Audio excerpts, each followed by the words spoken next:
আজি আমচু হোজাই জিলা সমিতিৰ সাংগঠনিক বিস্তাৰৰ অংশৰূপে বৰপুখুৰী বৰহুলা আঞ্চলিক সমিতিৰ সাধাৰণ সভা অনুষ্ঠিত হয়। উক্ত সভাত বৰহুলাৰ উদীয়মান যুৱকসকলে আমচুৰ সংগ্ৰামত অংশগ্ৰহণ কৰাৰ স্বাৰ্থত আমচুত যোগদান কৰে। নাজিমুদ্দিনক সভাপতি আৰু আব্দুল আমিজক সাধাৰণ সম্পাদকৰ দায়িত্ব অৰ্পণ কৰি ৫১জনীয়া এখন শক্তিশালী আঞ্চলিক সমিতি গঠন কৰি দিয়া হয়। উক্ত সভাত আমচু হোজাই জিলা সমিতিৰ সভাপতি কবিৰ আহমেদ লস্কৰ, কাৰ্যকৰী সভাপতি শিবিৰ আহমেদ, উপ সভাপতি আল হাছিব, নজমুল ইছলাম, মুখ্য সাংগঠনিক সম্পাদকৰ এজাজুল হক সহ অন্যান্য সদস্যবৃন্দ উপস্থিত থাকে।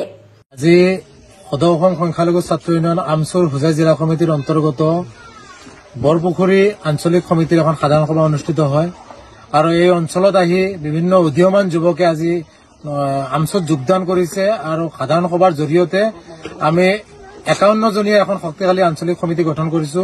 এই গ্ৰাম্যাঞ্চলৰ লোকসকল, এই যুৱকসকলে এই অঞ্চলখনত এখন নিকা সমাজ গঢ়াৰ স্বাৰ্থত আগবাঢ়ি আহিছে আৰু আমচুৰ এই যি সংগ্ৰাম, ন্যায্য প্ৰাপ্তিৰ যি সংগ্ৰাম, এই সংগ্ৰামখনক অধিক শক্তিশালী কৰাৰ উদ্দেশ্যে আজি এই সমিতিখন শক্তিশালী ৰূপত আহি সমিতিখন গঠন কৰা হৈছে। আমি নাজিমুদ্দিনক সভাপতি আৰু আজিম উদ্দিনক সাধাৰণ সম্পাদক হিচাপে লৈ ৫১জনীয়া এখন শক্তিশালী সমিতি গঠন কৰিছো।